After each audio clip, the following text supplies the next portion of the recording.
Kendogi is generally made of indigo-dyed cotton, but there are some which are not dyed called kinari, some which are bleached white, and other in which artificial dyes are used. There is also considerable variety in the stitching.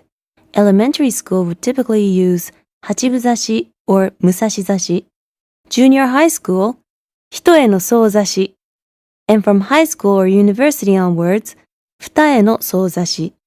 Whilst for experts, hantezashi or soutezashi is probably more suitable. The sleeve should be long enough not to show the elbows when the elbows are bent. Sleeves which are too short leave the arms and elbows prone to injury, whilst kendogi which are too long can get caught on the kote, gloves, and cause difficulties in maneuvering. Although we see instances where a schoolchild would buy an oversized kendogi and hem up the shoulders whilst growing into it. Ultimately, this hinders movement and, ideally, a perfectly fitting kendogi should be worn at every juncture. Thin people are more prone to the collar becoming loose, hence could adjust the position of the front strings, and women who are concerned with the front part opening might consider the use of snap buttons or Velcro. As the indigo might come off in a washing machine, it is highly recommended that the kendogi be turned inside out and washed by hand under cold water. Dry the kendogi, again inside out, in a well-ventilated and shady area.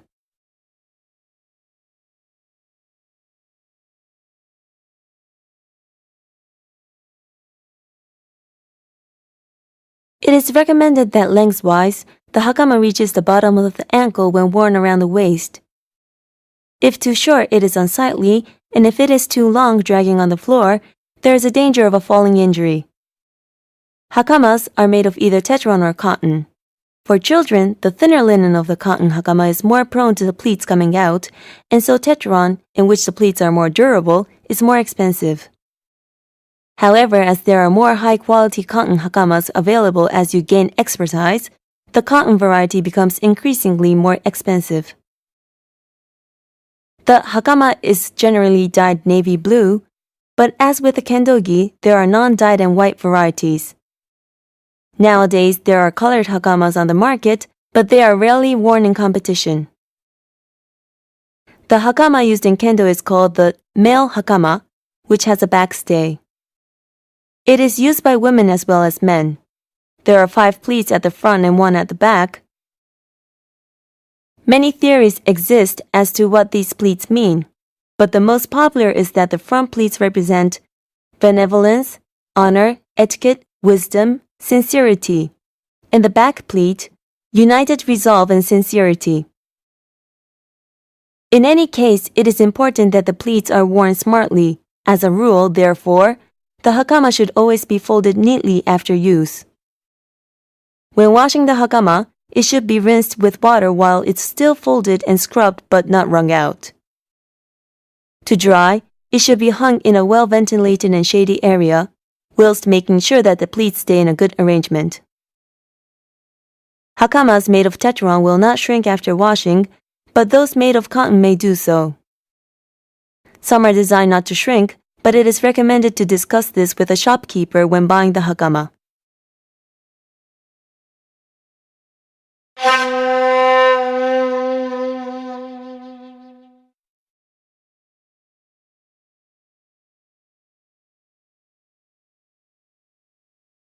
Since the men mask is worn with the face stuck firmly on the inside surface, it is necessary to choose one which fits perfectly.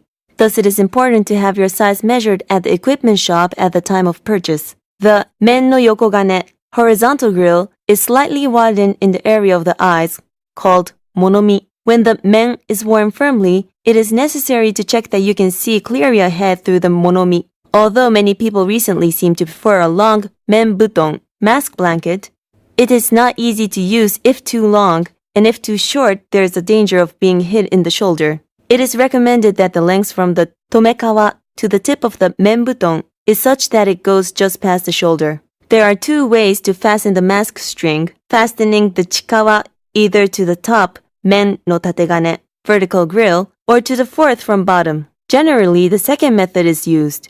For children's men, the 3rd grill from bottom would be used. As for maintenance, The inside of the men should be wiped immediately after use with a dry cloth or tightly wrung hand towel and hung to dry in the shades. Many people use disinfectant spray in addition to drying, as the men is prone to bad odors if bacteria are allowed to spread due to sweat and other waste materials.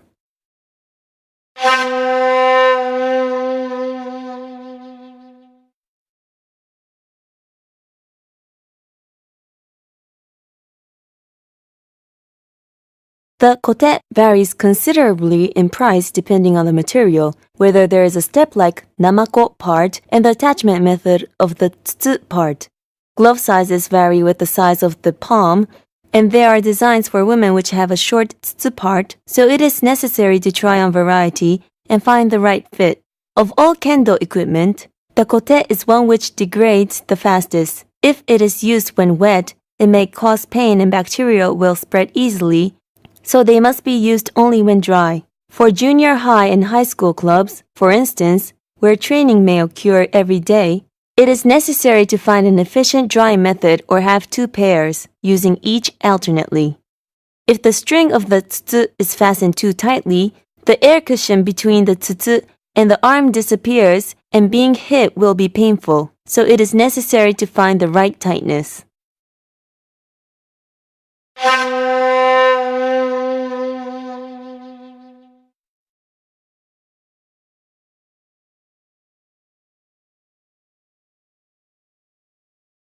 The tare varies in price according to the fixing mechanism and decorative string, but it seems there is little variation in function. If a hard abdominal belt is used, then it is difficult to fasten it properly, so it is recommended that children use a softer one. In addition, the wakihimo armpit string is better fastened tightly if it remains flat, so it must be neatly folded after use. The do varies in price according to the material used for the do-dai breastplate and the decoration of the do-mune. In general, it is common to use a do with bamboo-fastened cowhide and a lacquer or artificial dye finish. But for children or in cheaper adult products, artificial resin and fiber variants are also found.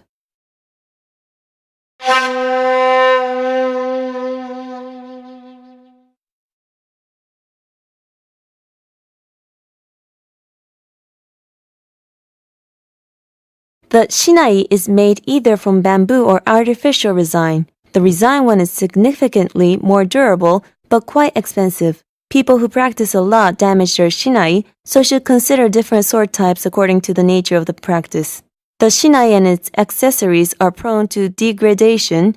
If damaged, this could lead to all kinds of accidents, so its condition must be checked at the beginning and the end of every practice. Loosening of the tsuru, holes in the sakigawa, loosening of the nakayui, and splinters and crack in the bamboo are all very dangerous. The nakayui should be fastened a quarter of the way down from the very top of the sword. The sword area of the extending from the nakayui onwards is called the monouchi or monouchibu. The guard should be fastened to the tsuka handle using a tsubadome. If the tsuba does not fit into the tsukagawa, the shinai is thought unmaintained and cannot be used in competition.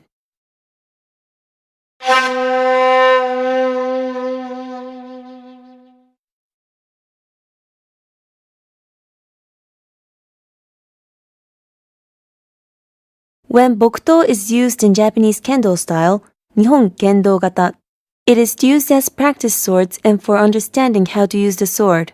The price varies with material, but for kendo, red or white oak is most suitable. For elementary school students, a tachi, long sword, is adequate, but from junior high school students onwards, a kodachi, short sword, should also be acquired for further learning.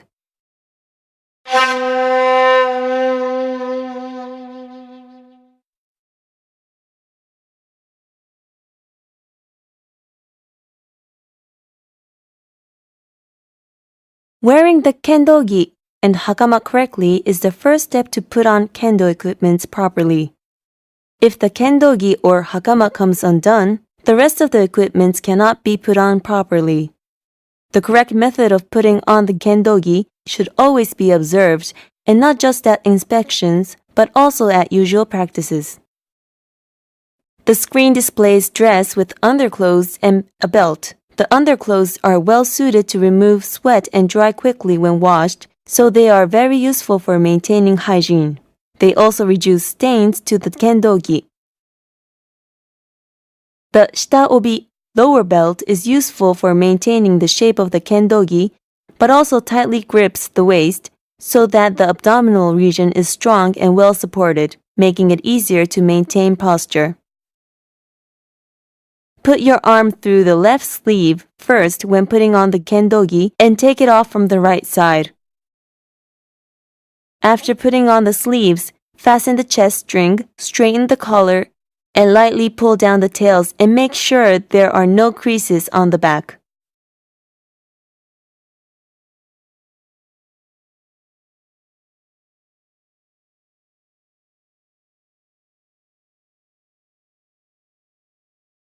The hakama is worn with the back stay at the back. First, hold the front belt with both hands and insert the left leg, then right leg. The belt should be placed just above the hip bone taken around to the back, crossed and tightened, then exchange hands to bring it back to the front. Cross it over at the left hip. Exchange hands and take it around to the back again. Then tie it in a ribbon.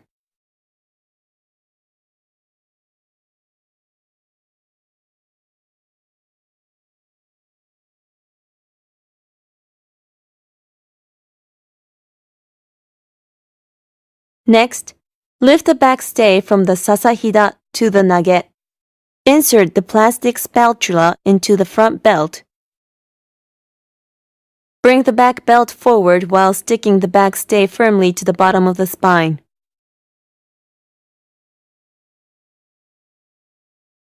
The back belt should be crossed halfway with the left string on the top, and the left side of the belt tucked under the front belt and fastened, with any protruding remain sandwiched into the belt or either side of the waist. The hakama should be worn so that, seen from the side, the front is lower than the back.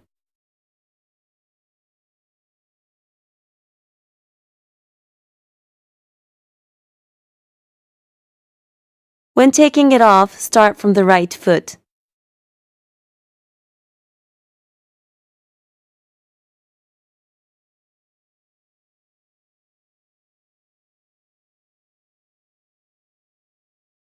Tare and do are put on wheels sitting formally. There are 5 tare in total, 3 large and 2 small, and the large one should be at the front. It is worn with the front facing forward. If the tare is new, it is easier to put on by folding back to the abdominal belt, as shown on the screen. Fasten the abdominal belt at the bottom of the stomach with the armpit belt swung around to the back, and so that the back stay of the hakama comes out above the belt of the tare. Exchange hands and bring it back to the front, tighten its security under the central large tare, and tie in a ribbon. The ribbon-tied tare should be pushed under the small tare to the side so as not to come out. Next, hold the do with both hands and place it on the stomach. Cross the upper right string over the back. Bring it over to the left shoulder and tie it to the left hand mune chikawa.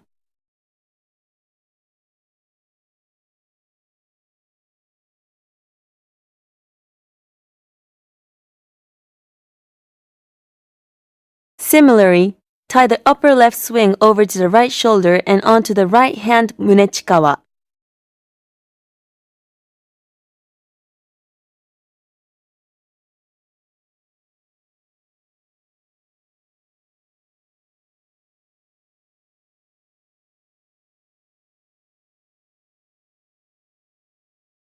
And finally, tie the bottom string around the back in a ribbon.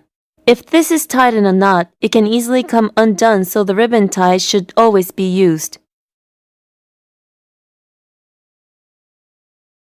There are 2 common ways of tying the string to the mune chikawa. Firstly, threading the entire string through the chikawa.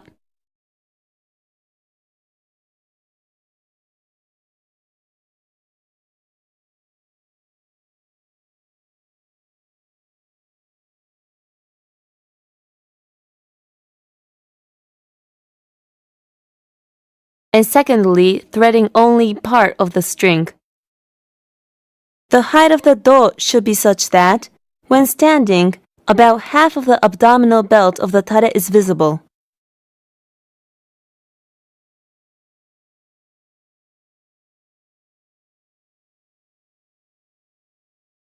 Three ways of putting on the tenugui will be shown.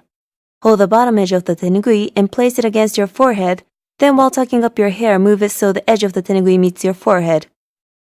Next, pull the tenugui with your right hand and change the hands in front of you, then take it up to point just above your left ear. Take the other edge in the same way to a point just above your right ear. Pick up the triangular part in front of your face, then fold the corner back so it sticks to your head. Your ears should be showing at the end. Take the top edge of the tenugui, hold the middle of the bottom half between your teeth, and slide it to the back of the head. Roll up the left hand side, then the right hand side, then fasten both sides over the forehead.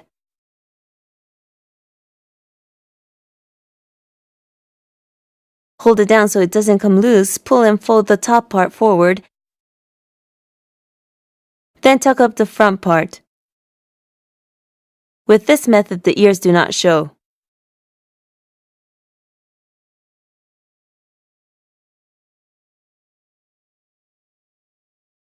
Spread out the tenugui and fold it in half vertically.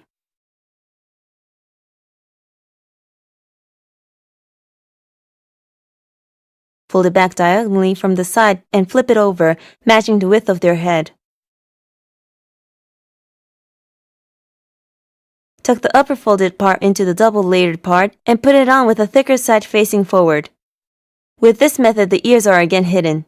This method is suitable for small children or beginners. It is easy to do, but it should be remembered that ultimately it is informal and one of the other two techniques should be mastered.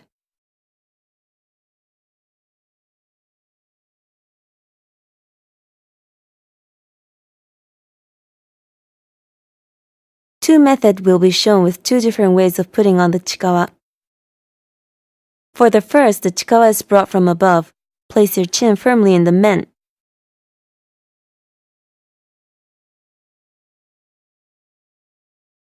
Bring the string round behind the head, cross them, bring them back to the front and cross them by the chin.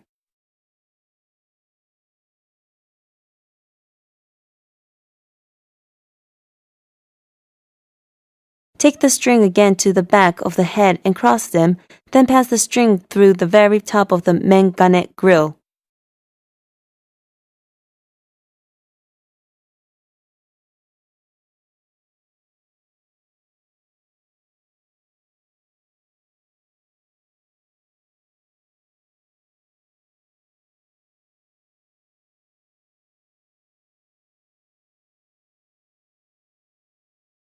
Untwist the strings and tie them in a ribbon at the back of the head, roughly level with the eyes.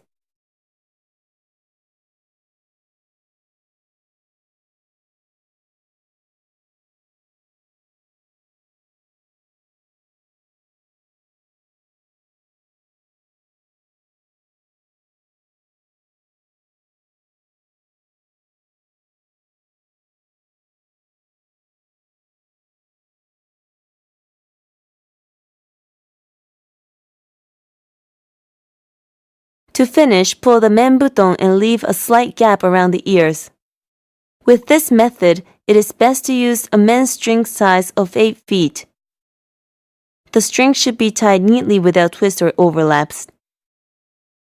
The loop and the remaining strings should be about the same length, except the remaining string is about a tassel longer. In this method, the chikawa is brought from below. Before putting the men on,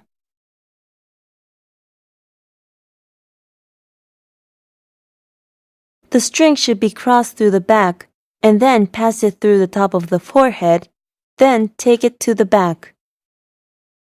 Use a finger to hold down the string at the back so it does not come loose, then put on the men.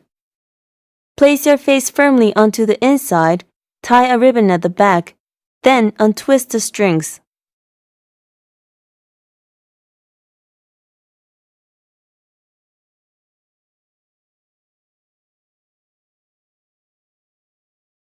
For this method, it is recommended to purchase strings of size 7 feet.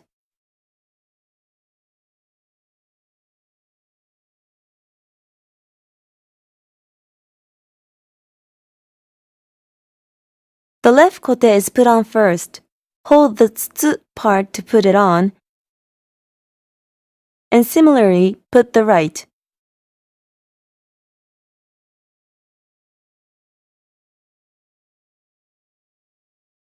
When taking them off, start with the right. Similarly, take off the left by holding the tsu part carefully.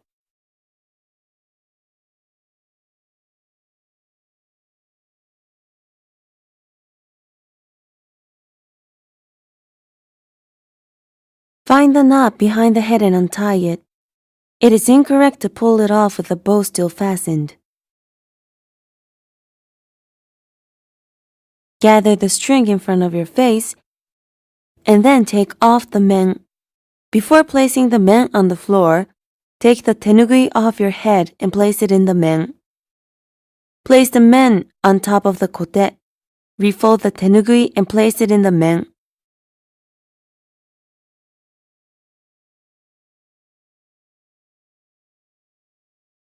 The mengane should never hit the floor.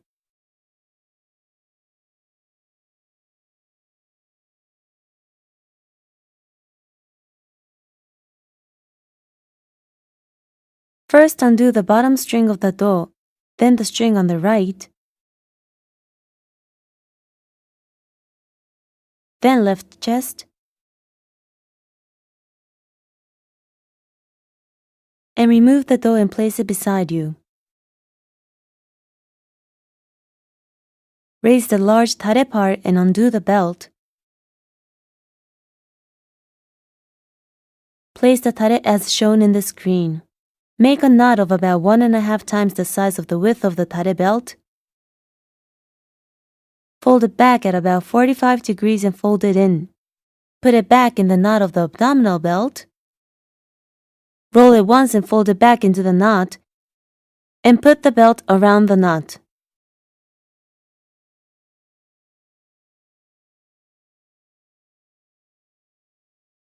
Tuck the belt around again, and finally fold it back into the knot so there are no edges sticking out. Do the same with the other side.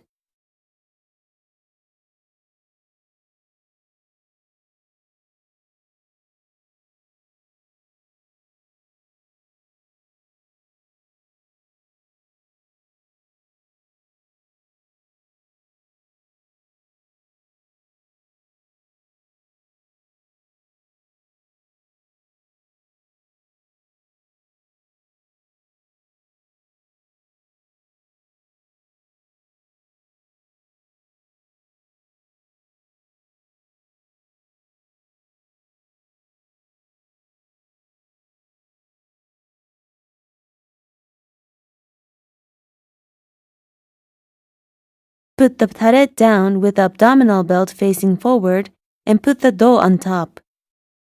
Lift the tare and do together as shown on the screen.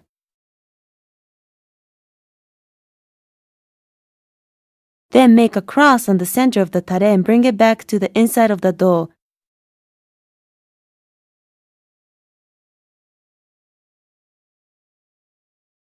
Then tie in a ribbon.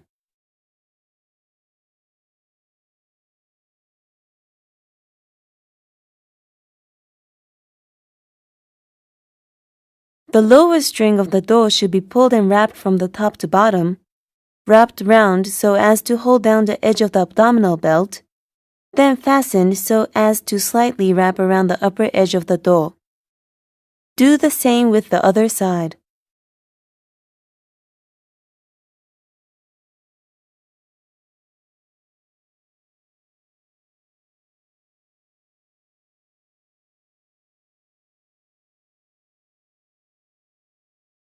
Finally, put the men and kote inside.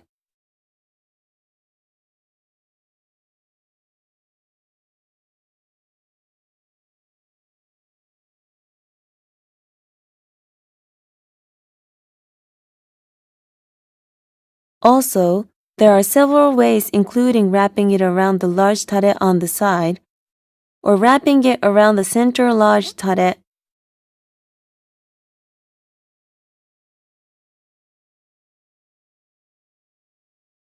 or reversing it and wrapping it onto the small tare as shown.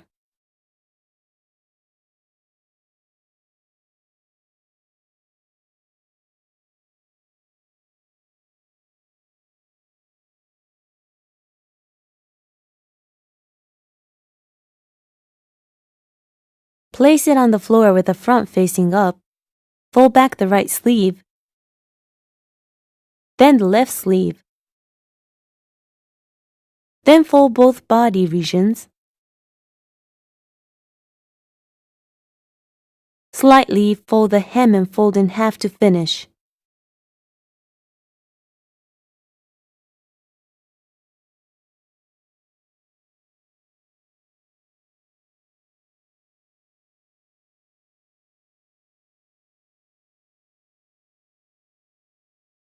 Place it on the floor facing backwards. Put your hand inside and press the growing area so that it comes to the right.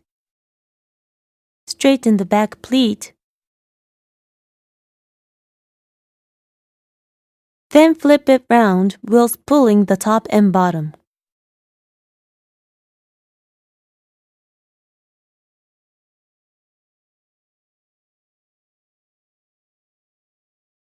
Straighten the 5 pleats at the front.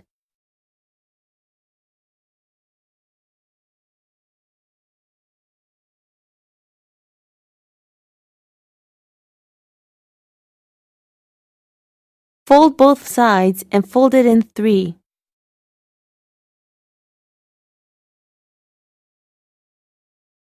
There is also a method whereby you slightly fold back the hem as shown on the screen.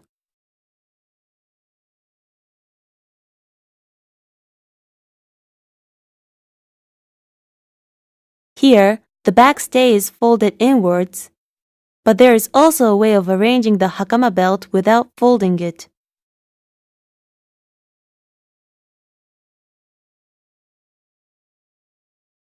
When dealing with the hakama belt, firstly, fold both front strings in 4 and cross them.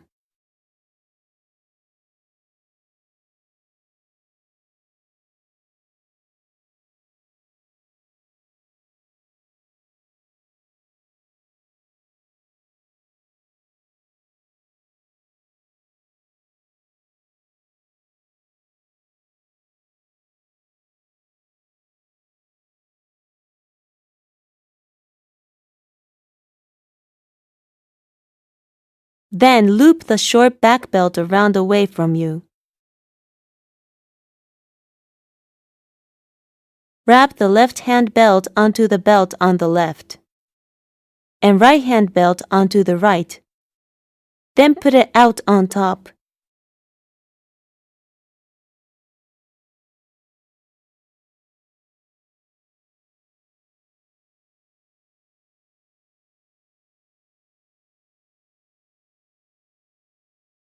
Finally, wrap the remaining belt portions around the diagonal belt.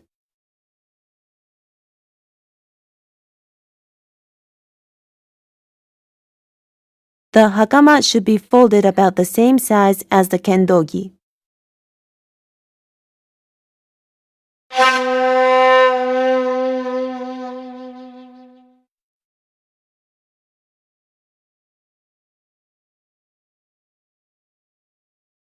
In choosing your bamboo, you should find the right weight and balance which fits you. By buying a number of the same gnarl type in bulk, it makes it easier to fix the shinai when broken. Other points are to choose the one which are as straight and square as possible at the end and which are evenly packed. Some things which can be difficult to check in the shop, such as wormholes, crack and splinters, should be checked for immediately after leaving the shop.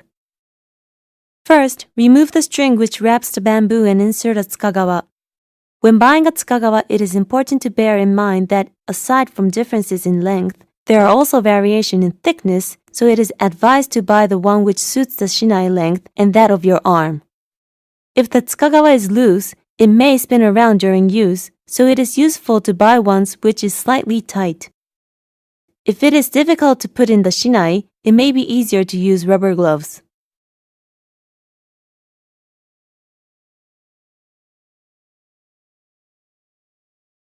Next, spread the end and file down the corners. Put some oil on the file part. If too much oil is used, there is a possibility that some will come off onto an opponent's equipment, so it is important that you wipe it. On the screen, the assembly is being carried out in a dojo, and in such cases, do not forget to make preparations so that you do not dirty the dojo with bamboo shavings or oil spillages.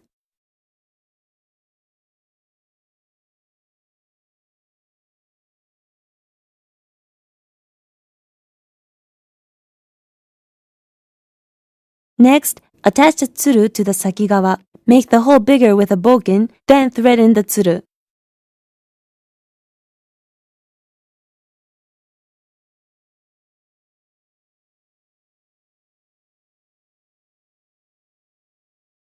Here it is useful to wrap the tsuru onto the upper side of the shinai. To secure it, a technique known as moyai musubi is used.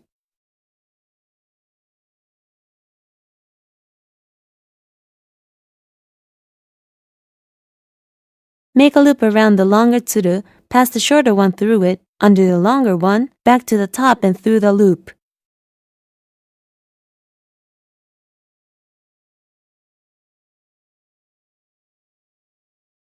This may not come easy at first, but please watch it on the screen repeatedly to master it. It is also possible to use a small piece of leather instead of a loop.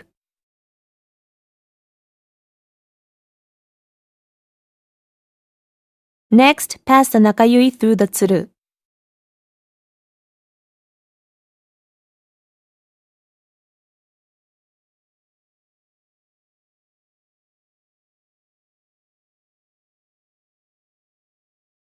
Then attach the rubber tip to the end of the shinai. The rubber tips come in a variety of sizes, but it must be bought to fit the end of the shinai.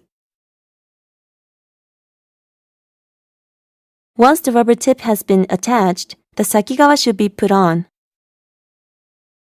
And at the root of the tsukagawa, a loop should be passed through the leather string of the tsuka wrapped round into a loop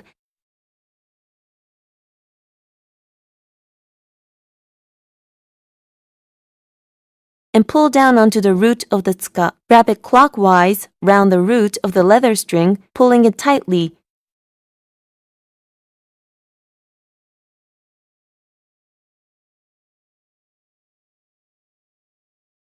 Tuck it under whilst not letting the tsuru loosen, and roll around anti-clockwise.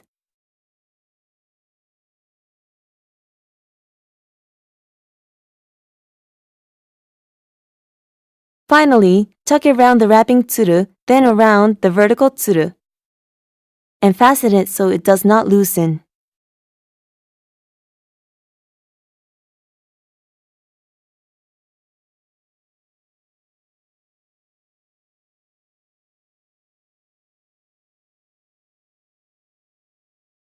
Any remaining tsuru should be cut off. To finish, fasten the nakayui. Wrap it around 3 times about a quarter of the way up the shinai, pass it under the tsuru and then cross it and put it from bottom right to top left.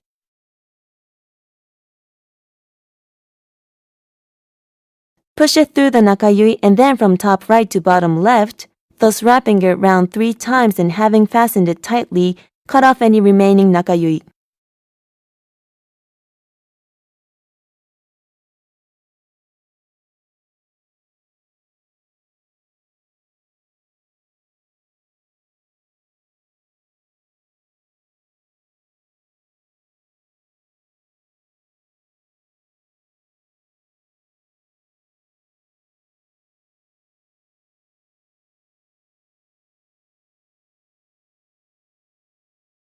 The following is a non-restricting list of the most basic equipments which you will need for assembling and repairing your shinai. A shinai file, a normal file, bodkin, scissors, pliers, shinai oil, and a cloth.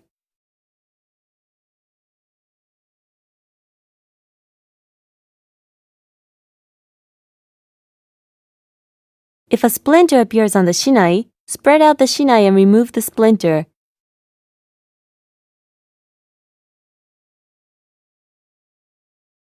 Then with a shinai file or cutter, file down the shinai from bottom to top. The dojo, and splinters and shavings can cause injury.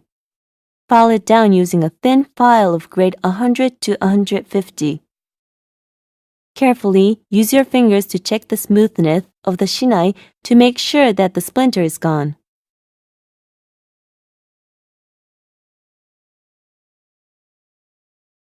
The filed bamboo sticks should be oiled and then wiped.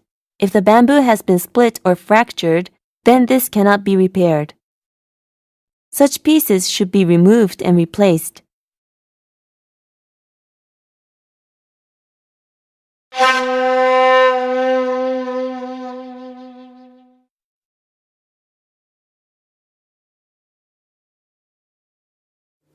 The natural posture is the standing position from which you can freely move in any direction.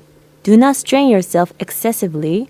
Your center of gravity should be concentrated in the center of your body, down into the middle of the space between your feet, and the back should be stretched out naturally. The chin should be slightly pulled in, but the muscles of the neck and shoulders should remain relaxed. The arms should rest naturally at the side of the body. This natural standing position is the basis of the kamae. Even this basic standing posture should be learned to exude dignity and grace.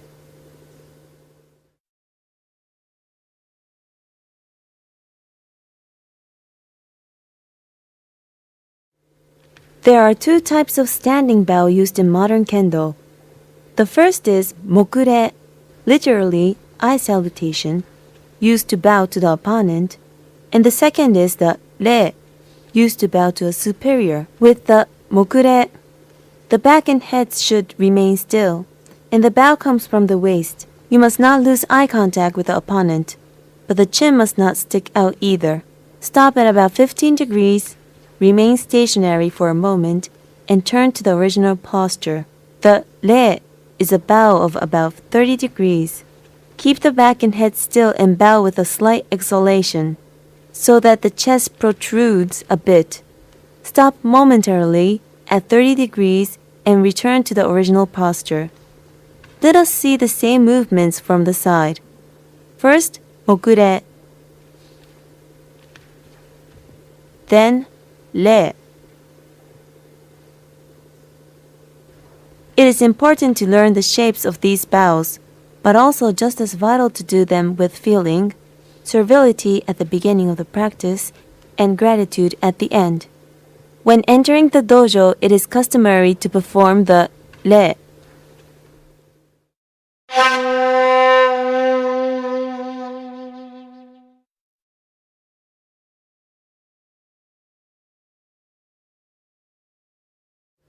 This is a standing and sitting motion in 3 movements. To sit down, change your grip from sageto to taito.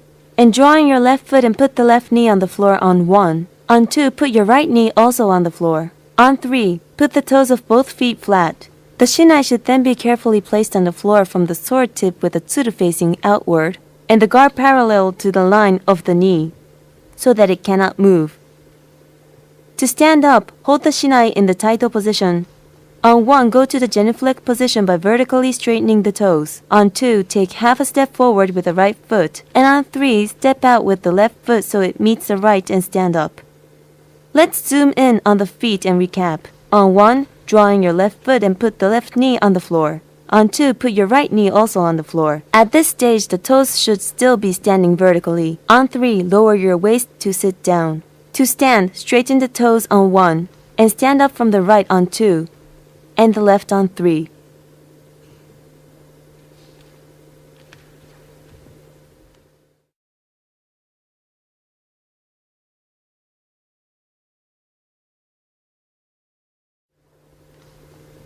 To sit or stand in motion, the previous 3 motions are carried out in 1 breath. Here, the method shown involves arranging the hems of the hakama before sitting down and moving the shinai from the left to right side before placing it. To stand, do the above motions in reverse.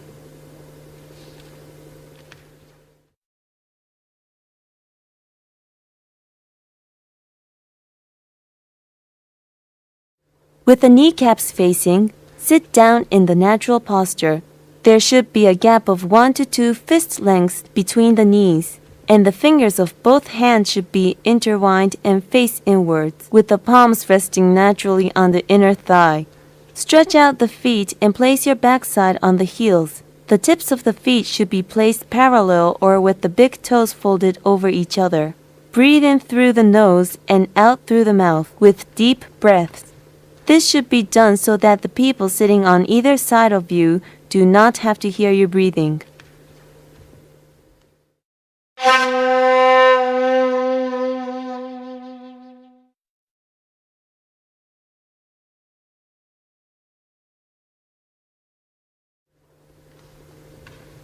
From the formal sitting position, bow gradually forward as if resting the abdomen on the thighs.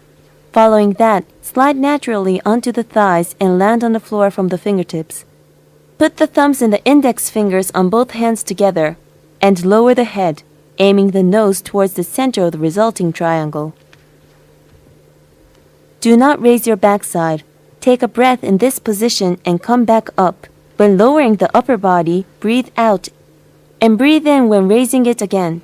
At the beginning and the end of the sitting bow, it is important to keep eye contact with the person you are bowing to.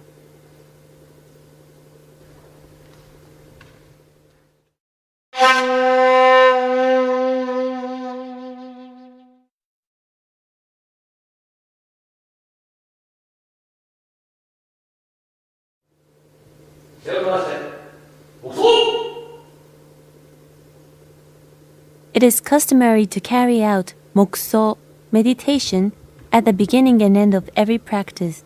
In the formal sitting position, close your eyes gently and put your left hand on your right hand. Put your thumbs together gently to form a circle and draw them into the bottom of the abdomen. The eyes should be partially closed so you can see 2 to 3 meters in front of you. Breathe in through the nose and deeply exhale through the mouth.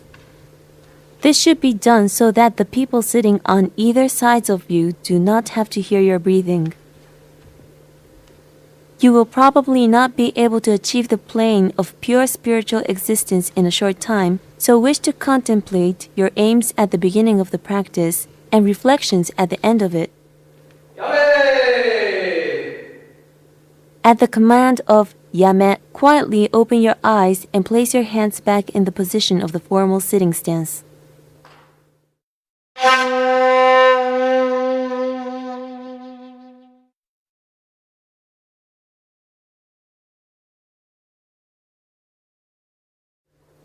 The toes of both feet should be facing forward, with the feet spreading slightly narrower than the span of your shoulders. The toes of the left foot should level with the heel of the right foot.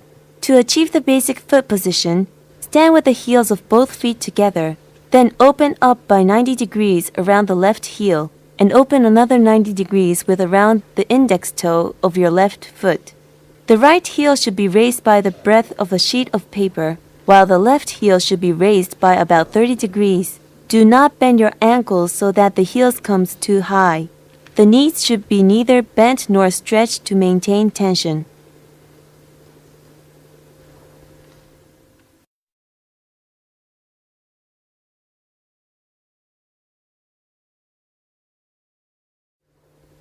To correctly hold the shinai whilst in chudan posture, hold the hands together in front of the abdomen with the fingertips forward.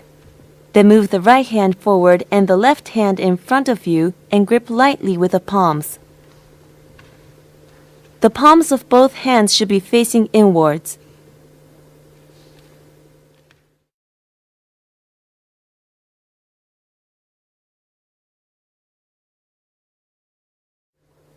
The chudan is the basic posture for attack and defense. The left hand should grip the entire tsukagashira.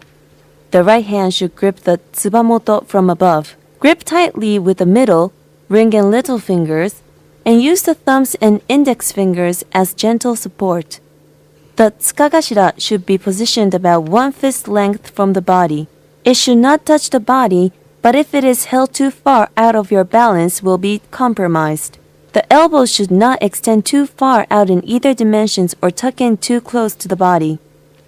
If the shoulder is raised, The arms will be tense, so relax the shoulders and hold out your chest.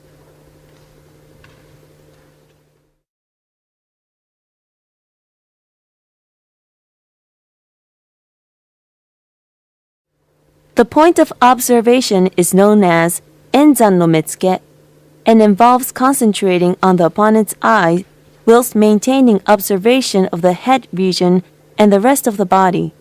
Focusing on the part you want to hit or moving your eyes when striking will lead to your opponents guessing your move, so be aware of this. The shinai should be angled at the height roughly level with your neck. Facing an opponent, the shinai will be held straight in the vertical plane which lies between the eyes. With fast-moving youngsters, it is common to see the shinai angled slightly lower.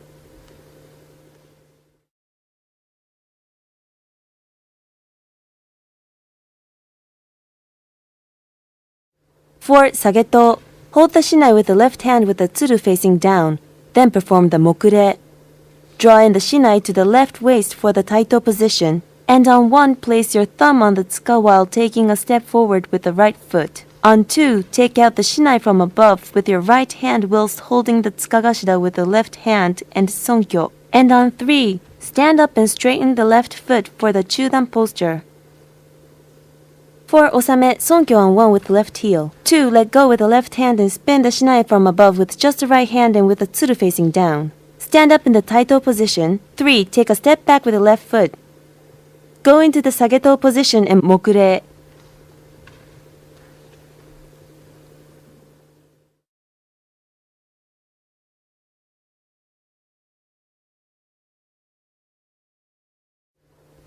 Perform the above 3 motions for kamae and osame in quick succession, so they merge into one motion. Perform mokure in sageto position, then taito position. Sonkyo could be carried out in the right-sided natural posture and open up the knees about 90 degrees. Practice this thoroughly with a mind to the speed which the procedures are carried out in order to acquire dignity in the motions.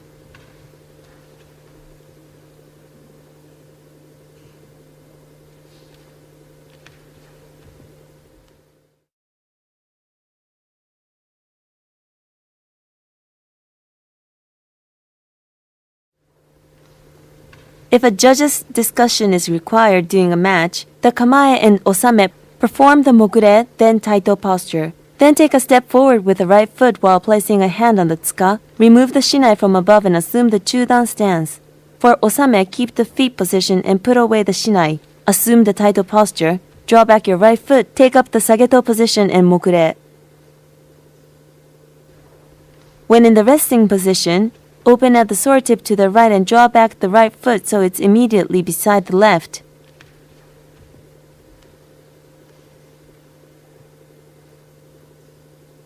When order of kamae, smoothly put your right foot forward and assume the chudan posture.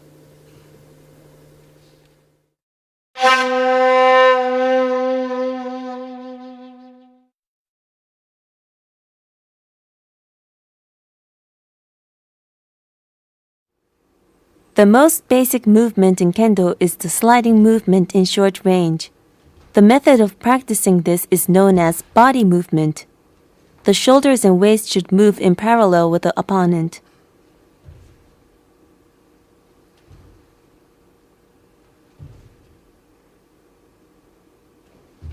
When moving forward, the left foot should act as the pivot foot and push on the floor, the force of which will push out the right moving foot. The main points are 1. Not to lose your posture. 2. Not to move the sword tip. In short range attacking footwork, the movement is small, but it is important to take large step in preparations for practicing stomp as you step in footwork.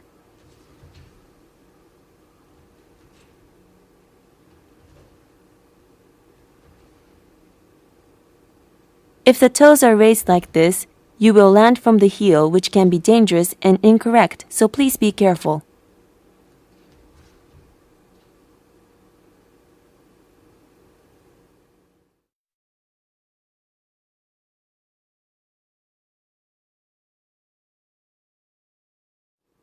Repeat the steps of body movement 2 at a time for 8 counts. The movement is faster than body movement, and it is important not to lose your posture or let the sword tip move. Be aware that if the shinai is grasped too tightly with the right hand, the sword tip will tend to move.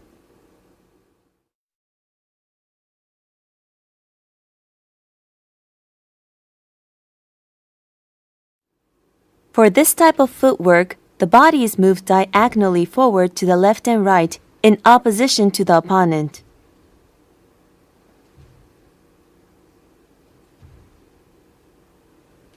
When moving diagonally forward to the left foot should be forward and the right foot back, and so it is difficult to maintain balance.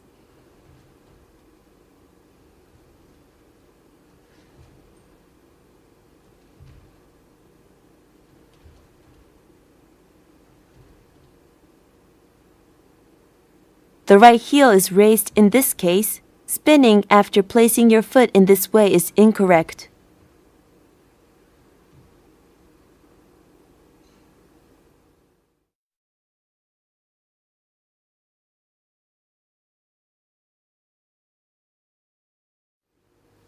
After exchanging sides with an opponent, the speed and composure with which you turn back around becomes a crucial point.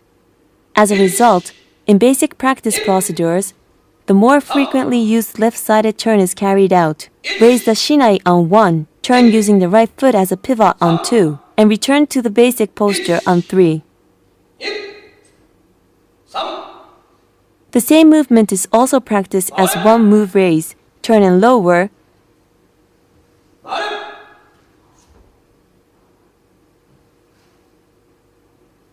It is incorrect to turn with the heel.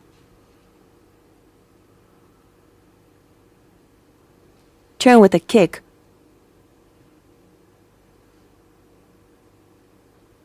Or reposition your feet after turning. And you must not loosen your grip.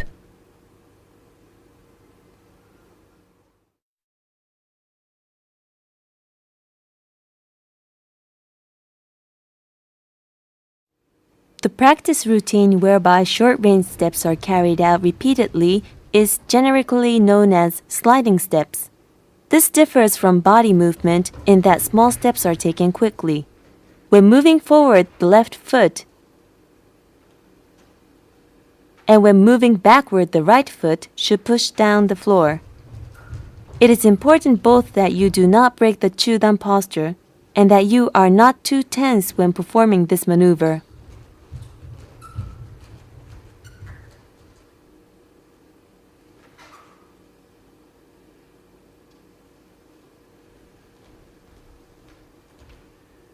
It is incorrect to raise your toe and land on the heel. Let the left foot overtake the right foot.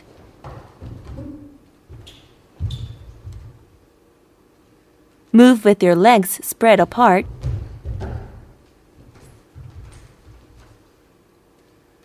Let the sword tip move unnecessarily.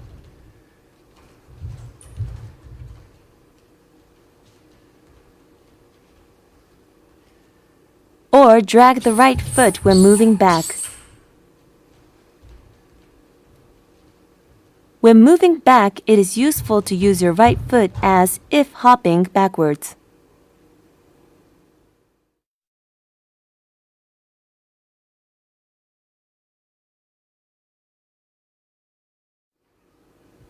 This is a practice routine for the sliding step as used in actual fight situations. It involves turning from forward to back and back to forward and doing the sliding step to the left and right. It is important that the chudan posture is not broken at any time.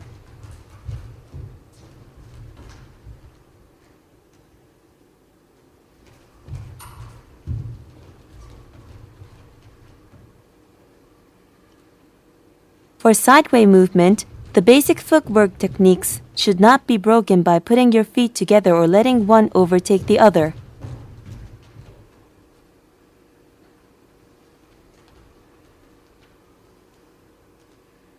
When turning from forward to back, the right foot should be used as a pivot to turn to the left. And when turning from back to front, The left foot should be used to turn to the left. Practice this to turn without losing your balance.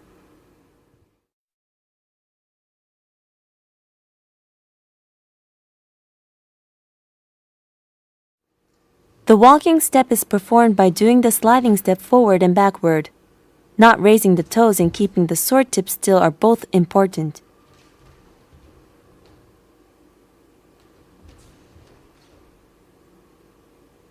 Be aware that if the pelvis is moved as in normal walking, your stance will sway sideways, which is incorrect.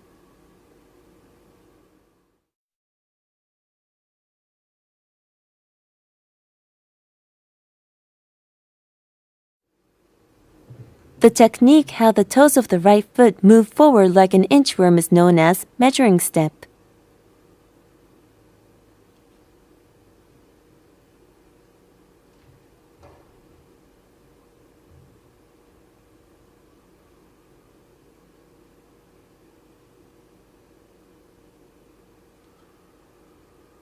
The technique where the right foot remains stationary while the left foot moves forward to come level with it is known as joint step. These are fighting methods used to close down on an opponent unnoticed.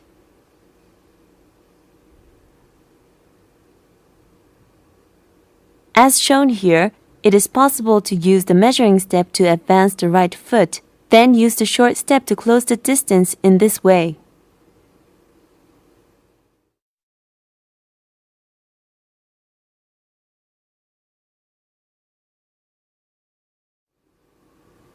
This is an essential technique in modern Kendo. Beginners practice this maneuver without a sword, using just the feet. The force created by pressing down strongly on the floor with the left foot is used to advance the right foot and stomp on the floor. The right foot should be lifted off the ground as little as possible, and the base of the foot and the floor should remain parallel as much as possible, so that the knee is used to advance. After the right foot has landed, the upper muscle of the right knee should be used to pull the left foot forward. It is incorrect to fall forward.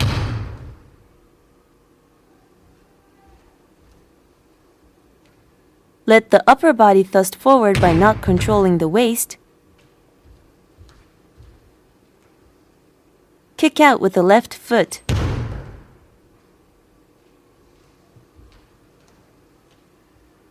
Raise the toes.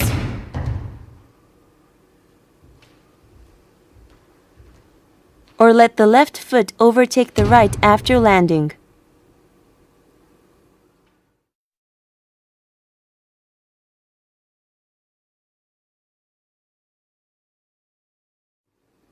This stomping footwork within the sliding step. Here only one stomp is carried out, but when practicing, it is useful to learn to cover longer distance with 2 or 3 stomps in successions. It is incorrect to put the left foot forward before carrying out the stomp, or take a large step before the stomp to make the timing easier. This technique should be practiced so the stomp is carried out within the natural flow of the slide step.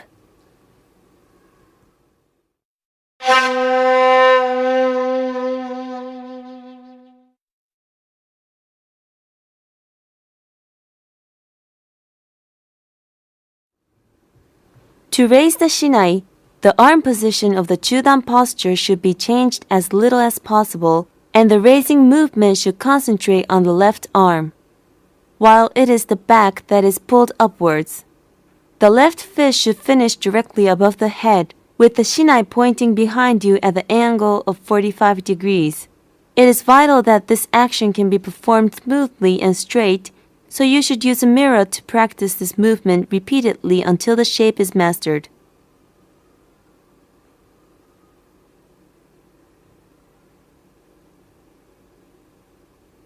Raising the shinai with an overly extended left arm is a superfluous motion, as it only means that the basic posture has been further deviated from. In addition, if the left grip loosens on raising, the sword tip is liable to fall.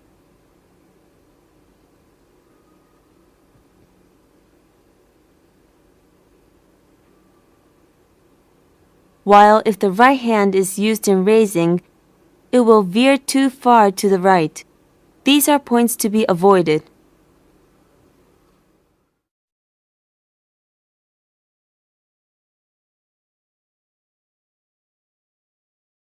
For the Kukan Datotsu in 3 movements, raise the shinai without breaking the basic posture on 1.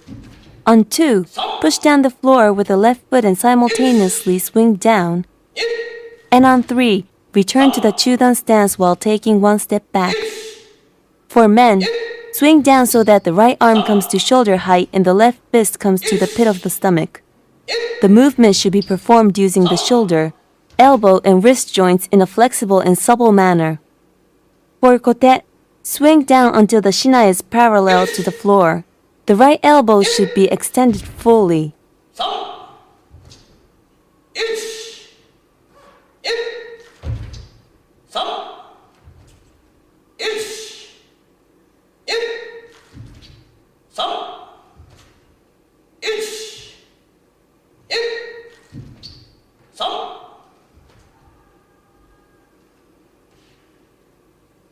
For do, turn the wrist while the shinai is raised above the head.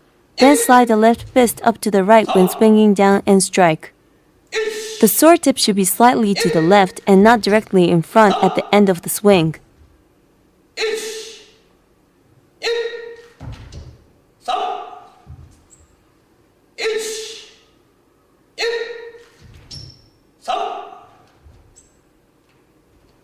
For tsuki, do not raise the shinai. On 1, push out the right foot with the left foot when the right foot lands.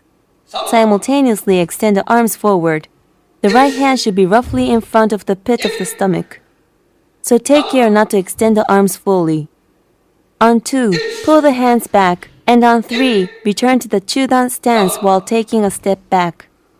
Before starting to perform these maneuvers in fighting situations, it is important to thoroughly learn the moves with an imaginary opponent.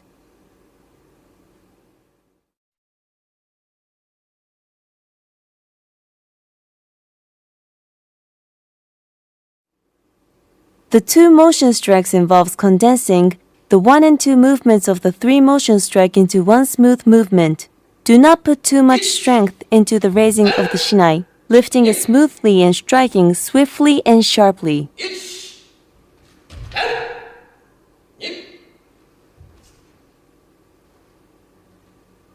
The key points here is to draw the left foot forward. At the moment of striking, pull the left foot forward using the upper muscle of the right knee. I call this movement pattern the Nijichoyaku, and it is an important striking maneuver.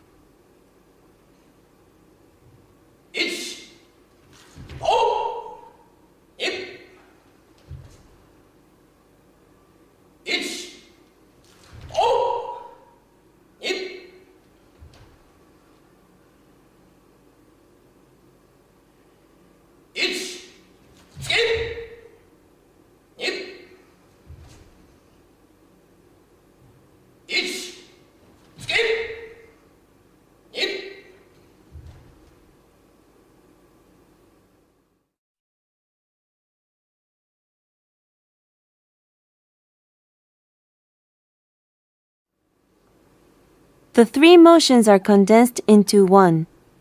As with the same move in 2 motions, the raising of the shinai should not be tense but smooth, and the strike should be swiftly and sharply. It is important to make sure that the most power is concentrated in the tip of the shinai by stretching out the wrist and aiming to hit far away from you.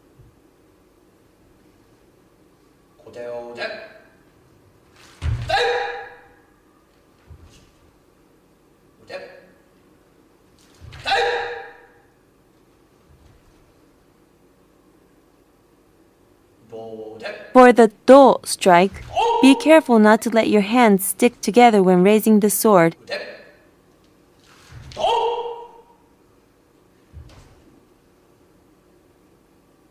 And for tsuki, make sure the hands come back into position before the body.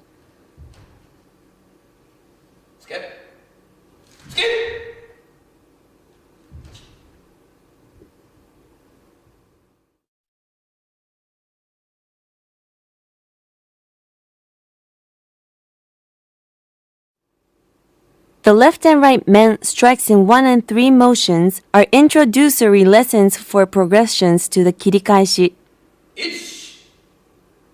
Raise the shinai straight above your head and kirikaeshi the wrists.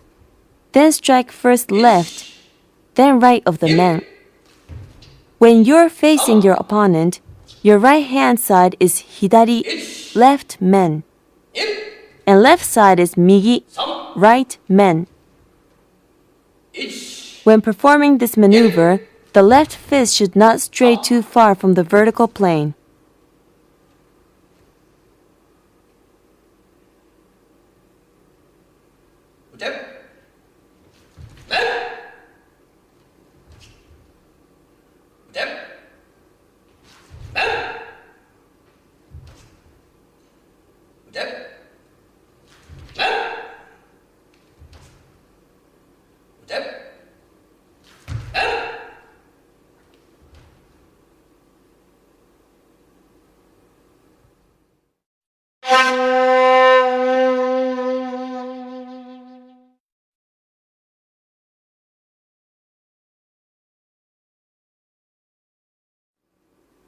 The kote-men combination strikes involves the one-motion kote and men strikes being carried out swiftly in succession.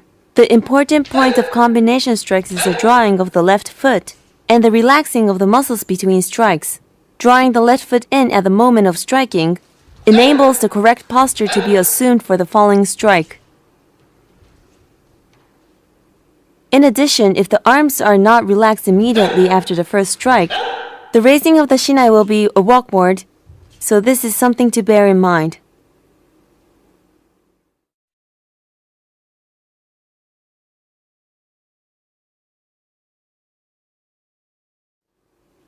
This is the combination strike of kote-do. When raising the shinai after the kote strike, it is important not to let the left hand slide up to the right hand. Move the left hand when swinging down. Flick the wrist and strike the do. When returning to your original stance, swiftly return the left hand and assume the correct chudan posture.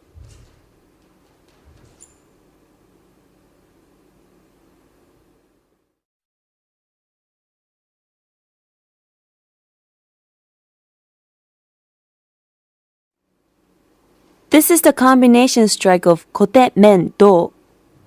After the strike, it is possible to take 3 short-range steps back, but here the walking step is used. Move back to your original position smoothly, like a wave retreating from the shore.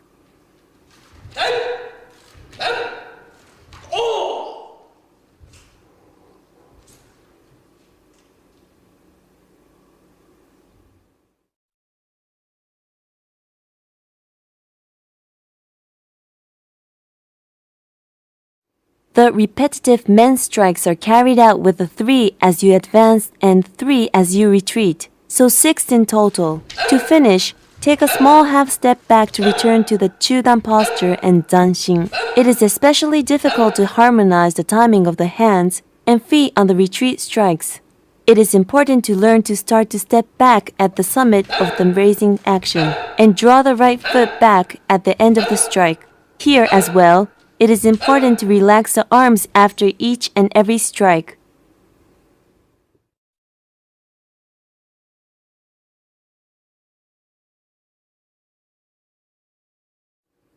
In this technique, the same movements for the repetitive men strikes are used to strike the left and right sides of the men.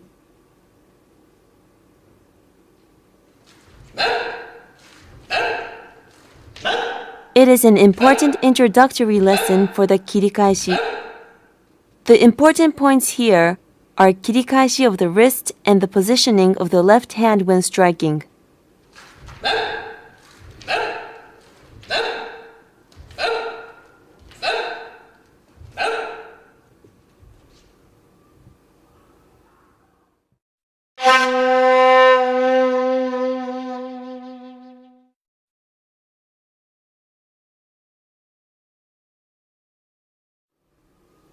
The up and down swing is the most basic of suburi. Raising the shinai high above the head, swing down gently using the shoulder joints, so that the tip of the shinai ends up just below knee-high. With a back grip, it is impossible to swing correctly to the knees whilst maintaining the correct posture. It should be carried out without relying on strength, as if smoothly splitting the air in front of you with a razor blade.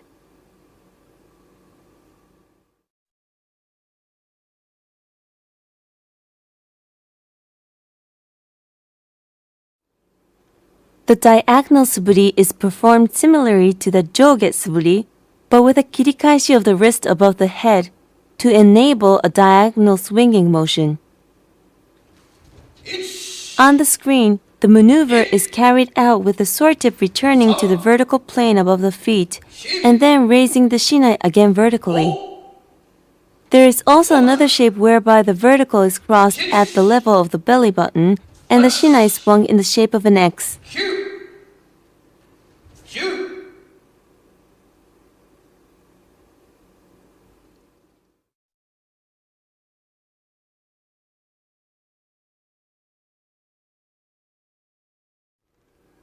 The men strike with a step forward involves the one motion central men strike being carried out repeatedly in quick succession.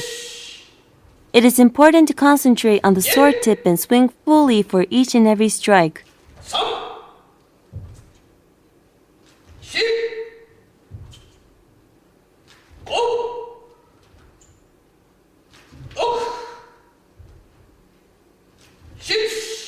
It is also important to make a habit of returning to the correct chudan posture after the suburi is completed.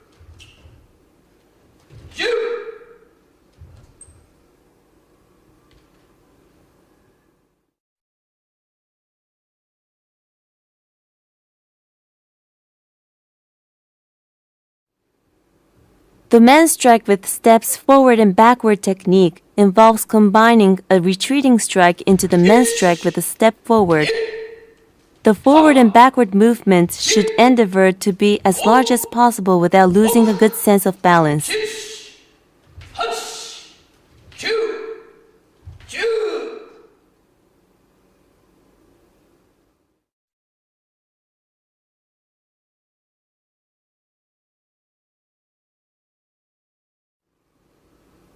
The left and right men strikes with steps forward and backward involve striking the left men whilst advancing and the right when retreating. For the raising of the shinai, you can either do as shown on the screen, following the path of the left and right men strikes, or follow the vertical plane and raise it straight. There is also a technique whereby the left and right men strikes are carried out whilst taking 2 steps at a time, called Nihogata 2-step type.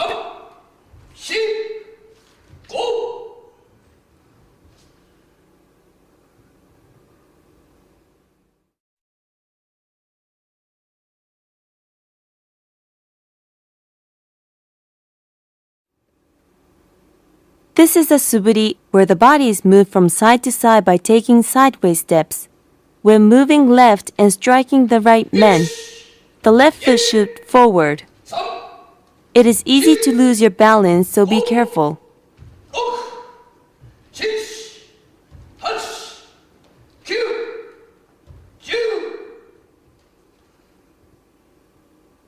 If the shinai is raised at the same time as stepping outward, your balance will be compromised and the swing will also be affected.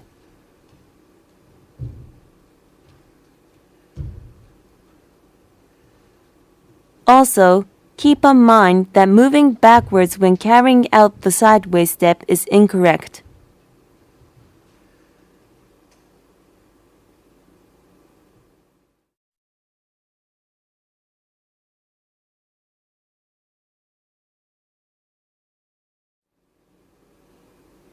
This is a suburi where you spread your legs out wide sideways and swing so that the power is dropped into the lower regions of the abdomen.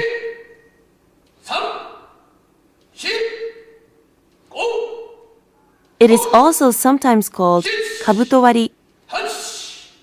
It is said that with this technique, it is possible to nurture courage and spiritual energy.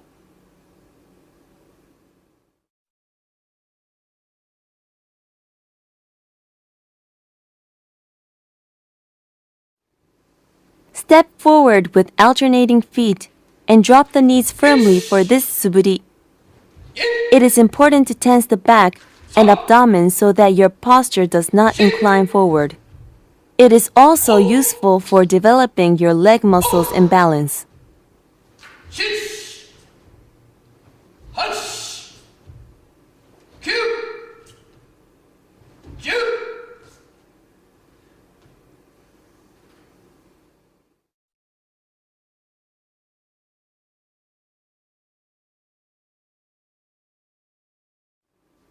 This type of suburi involves jumping and interchanging the feet while swinging.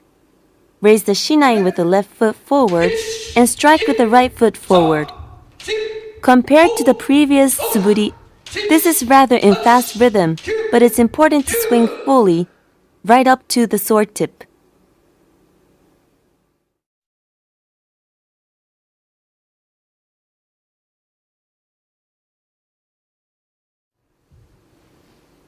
For this suburi, the feet are together when raising the shinai, and when striking,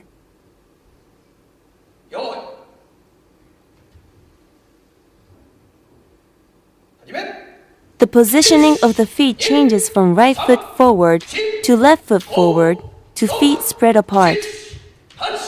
Practicing this will develop your balance and coordination.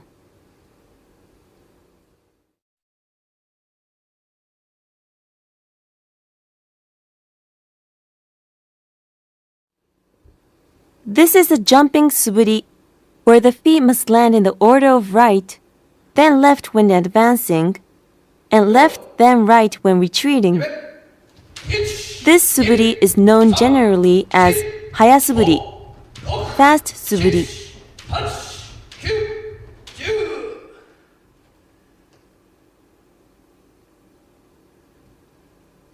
It is incorrect to jump with both feet at once.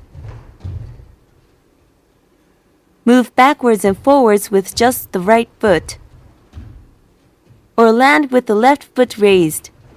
At first, if this is difficult, try practicing without a shinai, just using the feet.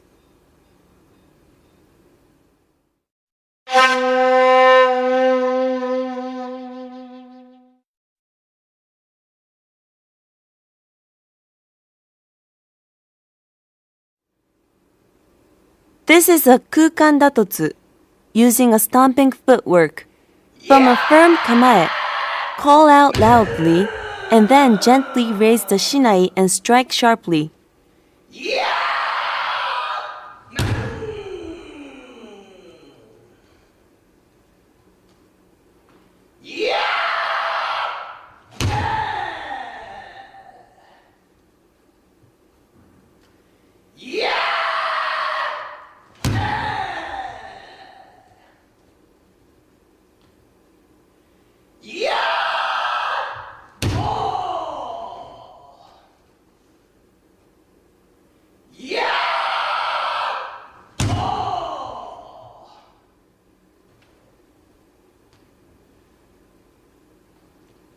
The men and kote strikes differ slightly in footwork.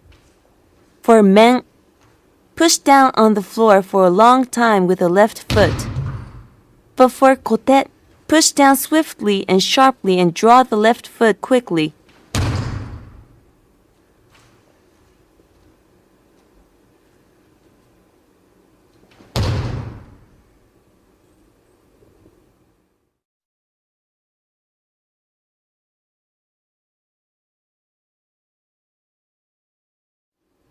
This is a repetitive kukan datotsu, using stomping footwork. Make sure the shinai is raised fully and swung down fully right up to the sword tip. Beware that if the drawing in of the left foot is done badly, your balance will be affected.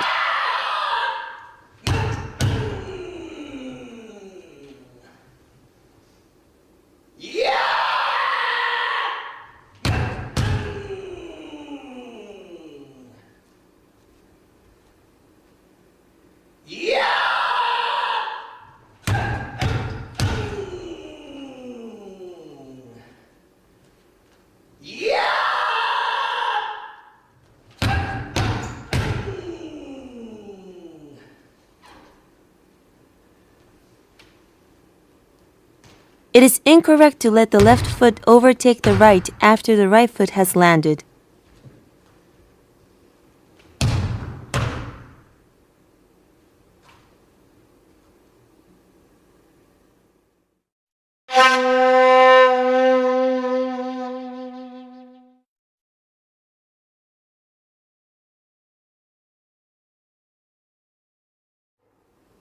When you have acquired a good repertoire of kukan datotsu,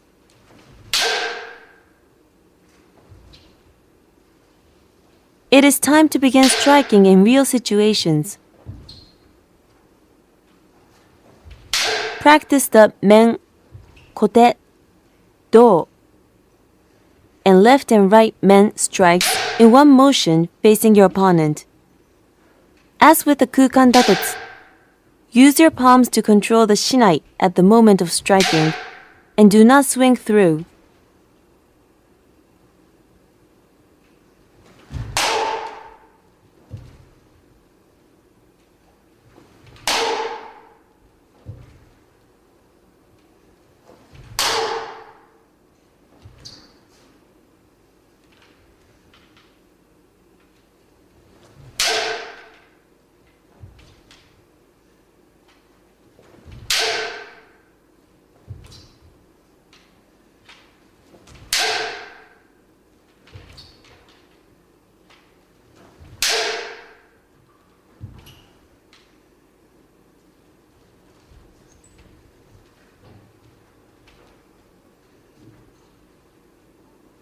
The order of strikes is men,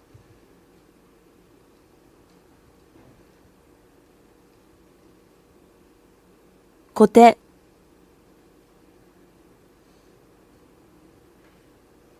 do,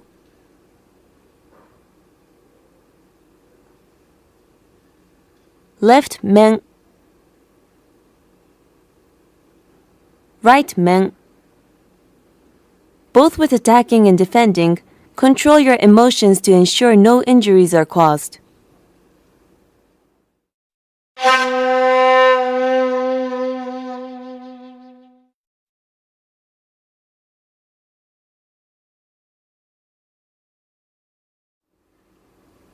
Now, these are striking maneuvers using the stomping footwork. After striking, retreat with sliding steps, not to lose your posture.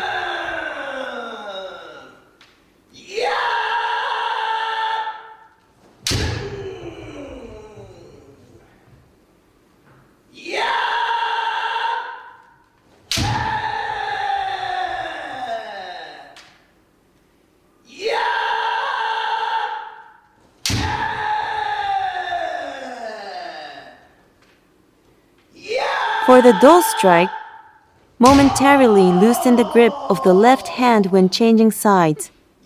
But after positions have been exchanged, return the sword tip in front of you to the zanshin posture.